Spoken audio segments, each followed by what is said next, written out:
जी, बिस्मिल्लाहिर्रहमानिर्रहीम। आज की नशिस्त में हमें बात करनी है कि ये दीवान फरीद और दूसरे शायरी के जो हमें किताबें मिलती हैं, इनमें एक लफ्ज़ काफ़ी इस्तेमाल होता है।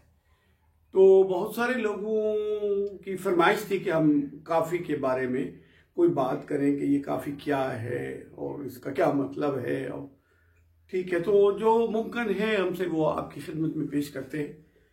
तो कोई ऐसा अनजाना लफ्ज़ भी नहीं है, लोग इसके बारे में बहुत कुछ जानते हैं। फिर भी जो कुछ हमें आता है वो हम आपकी खिदमत में पेश करते हैं कि लफ्ज़ काफ़ी जो है ये शायरी की एक सिन्फ है। एक तो काफ़ी वो है ना जिसको कॉफ़ी से कॉफ़ी बना लिया हमने, और वो जो है एक नस्वारी रंग का एक महलूल सा हम बना लेते हैं चाय की जगह पे जो काफ़ी पीते हैं, वो एक तो वो है। और एक काफ़ी ये है जो शायरी की एक सिन्फ है, और ये शायरी की सिन्फ की ज़्यादा बारीक बातें तो इसके बाद में करेंगे, लेकिन पहली कहते हैं कि काफ़ी का लफ्ज़ कहाँ से आया। कुछ लोगों का ख्याल है कि ये कैफ से निकला है, मज़ा आने से निकला है। कैफ माने होता है एक सरूर की हालत, एक मज़ा आने की हालत जो है उसको कहते हैं कैफ। और कैफ का वैसे लफ्ज़ी माना होता है क्या। अरबी में क्या भी है, क्या यानी क्या, ये भी है कैसे, क्या से नहीं कैसे। तो और कैफ का माना एक सरूर की कैफियत जो है उसको भी कैफ कहते हैं। और कुछ लोगों का ख्याल है कि ये लफ्ज़ कफास से निकला है। कफा, कफा नहीं कफा। कफा यानी काफ़ी है, बहुत है, ठीक है, सफिशेंट है, इसको कहते हैं। किफ़ायत भी इसी तरीके से निकला है। कुछ लोगों का ख्याल ये है, कुछ का ये है, हम इसमें नहीं पढ़ते। तो हम ये देखते हैं कि काफ़ी शायरी की एक सिन्फ है। और इसके बारे में एक तवील बहस है कि ये नज़्म है या गज़ल है। कुछ लोगों ने इसे गज़ल के करीब और नज़्म की कैफियत के साथ कहा है, और कुछ लोगों ने इसे नज़्म में कहा है और उसमें गज़ल की कैफियत भी बयान कर दी है। काफ़ी से एक मुराद गुरोह भी है। काफ़ी से एक मुराद जो है गुरोह, गुरोह टोला। काफ़ी जिस तरह आप शहबाज कलंदर पे जाते हैं तो आपको कहा जाता है कि फ़लाँ काफ़ी, फ़लाँ काफ़ी, काफ़ी फ़लाँ, यानी वहाँ जो उनका डेरा है, गुरोह है, जो लोग हैं, तो उसको भी काफ़ी कहा जाता है। और काफ़ी एक राग भी है, ठाठ है, काफ़ी एक राग का नाम भी है। तो इस तरीके से हम देखते हैं कि काफ़ी में कुछ मखसूस आहिस्ता आहिस्ता ऐसा हो गया है कि उसमें कुछ मखसूस मज़ामीन जो हैं वो उसके लिए मुख्तस हो गए कि अगर ये मज़ामीन किसी शायरी में बयान किए जाएंगे तो फिर उसे काफ़ी कहा जा सकेगा। अजीब बात यह है कि काफ़ी बाकी तमाम असनाफ जो हैं वो हमें कम से कम हमारी ज़ुबानों में यकसा हैं। वो अरबी में गज़ल है तो उर्दू में भी है, फारसी में भी है, सराइकी में भी है, पंजाबी में, सिंधी में, सब में गज़ल है। वो सब के पास गज़ल ही है, और इस तरह बाकी चीज़ें भी। लेकिन अजीब बात यह है कि काफ़ी जो है ये आपको मिलेगी सराइकी में, सिंधी में, पंजाबी में, कच्छी में, या कोई और ज़ुबान भी होगी जिसके बारे में हम नहीं जानते। ये बस उसमें ही इसे काफ़ी कहा जाता है। इसमें कोई इश्क के मज़ामीन, कुछ फ़लसफ़े के मज़ामीन, कुछ इश्क मजाज के, और कुछ इश्क हकीकी के मज़ामीन हैं, और इस तरीके से ये इसके मामलात हैं। तो काफ़ी इस तरह से शायरी की एक सिन्फ है।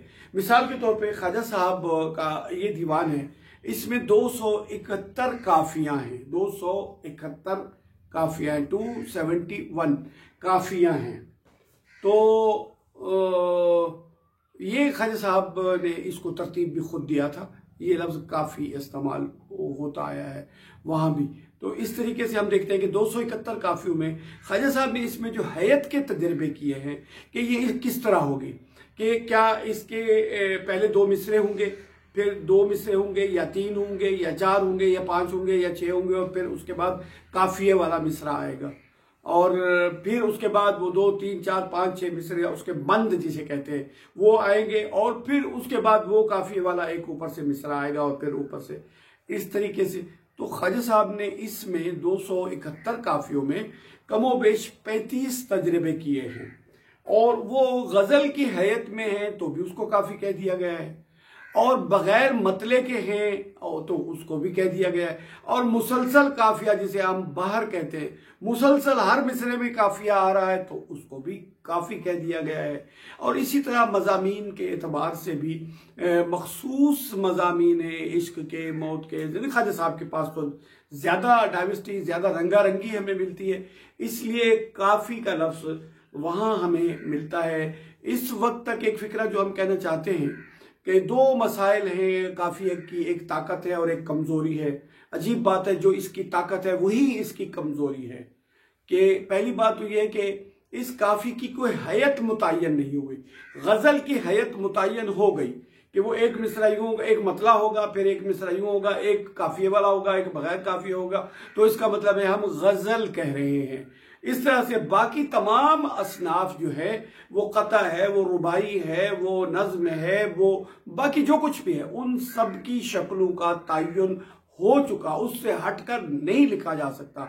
उसका फ्रेम, उसका ढांचा मुतय्यन हो चुका है, उससे हटकर कोई बात नहीं की जाती। लेकिन एक काफी है जो अभी तक उसका कोई ढांचा मुतय्यन नहीं हुआ, यही इसकी कमजोरी है।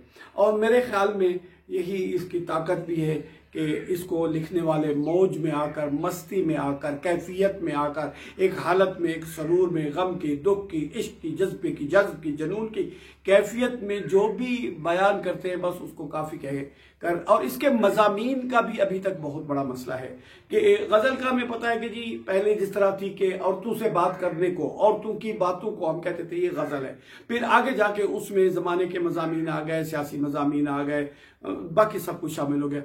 काफी अभी तक ये मरहला अबूर नहीं कर सकी। अगर वही के वही बातें उसी ढांचे में जिसमें हम काफी लिख रहे हैं उसमें अगर हम कुछ सियासी बातें लिखना शुरू कर दें उस नज्म में, तो फिर वो काफी नहीं रहेगी। इस तरीके से इसके मजामीन का भी अभी मसला है और इसके ढांचे का भी अभी मसला है। इधर हमें देखते पंजाब की तरफ तो हमें 300-400 साल पुरानी रिवायत मिलती है काफ़ी की, और इधर सिंध की तरफ देखते हैं तो इधर भी हमें 300-400 साल पहले काफ़ी की रिवायत बड़े जोश पर मिलती है। और ख्वाजा साहब के पास, ख्वाजा साहब से पहले भी काफ़ियाँ लिखी जाती रही हैं, उनके बाद भी लिखी जाती रही हैं, लेकिन ख्वाजा फरीद ने काफ़ी को बामे उरूज तक पहुँचा दिया। तो इस मखसूस नशिस्त में हमें महदूद गुफ्तगू करके ये बताना था कि काफ़ी से क्या मुराद है। तो मेरे ख्याल में ये इतनी गुफ्तगू काफ़ी हो।